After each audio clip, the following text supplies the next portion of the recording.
முருகனே வந்து காப்பாற்றிய குழந்தை. இதை தெரிந்து கொள்ள இந்த சேனலை சப்ஸ்கிரைப் பண்ணிருங்க. திருநெல்வேலியில் வசிக்கும் குமரவேல் என்பவர் மிகுந்த பட்டினியிலும் பிரார்த்தனையிலும் வாழ்ந்த ஒரு உண்மை பக்தர். அவருக்கு ஒரு தாயாராகிய மனைவியும் உடல்நலமற்ற மகனும் இருந்தனர். நாள்தோறும் வேலை தேடி அலையும் அவர் மனமெல்லாம் முருகனையே நம்பியிருந்தார். ஒவ்வொரு வெள்ளிக்கிழமையும் திருச்செந்தூர் முருகனுக்கே நியமிக்கப்பட்ட நாளாக கருதி கூடவே எதையும் வாங்க முடியாதாலும் ஒரு சிறிய பூமாலை மட்டுமே எடுத்து வீட்டிலேயே முருகனை வழிபட்டு வந்தார். ஒரு நாள் மகனின் உடல்நிலை மோசமாகி வைத்தியர்கள் கூட நம்பிக்கை இழந்துவிட்டார்கள். அவ்வளவுக்கு அப்பாற்பட்ட வேதனையில் இருந்த அந்த அப்பா முருகனை பார்த்து கண்ணீர் விட்டு மன்றாடினார். ஓம் சரவணபவா, என் மகனை காப்பாற்ற வேண்டும்.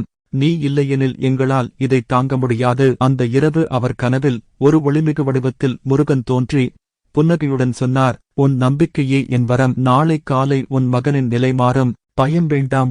அடுத்த நாள் காலை மருத்துவமனை முழுவதும் அதிசயம், சாத்தியமே இல்லை என நினைத்த மருத்துவரே அந்த குழந்தை கண்விழித்து புன்னகை செய்ததைப் பார்த்து நிசப்தமாகி போனார். சில நாட்களில் அந்த குழந்தை முழுமையாக குணமடைந்தது. அந்த நாள் முதல் அந்த குடும்பம் திருச்செந்தூர் முருகனை ஆண்டும் வருடமும் உளமாற வழிபடத் தொடங்கியது. பக்தியின் பலம் மற்றும் முருகனின் கருணை எவ்வளவு மகத்தானது என்பதற்கே இது ஒரு வாழ்ந்த எடுத்துக்காட்டு. முருகன் இருக்கிறான், நம்பிக்கை இருந்தால் அதிசயம் நிகழும்.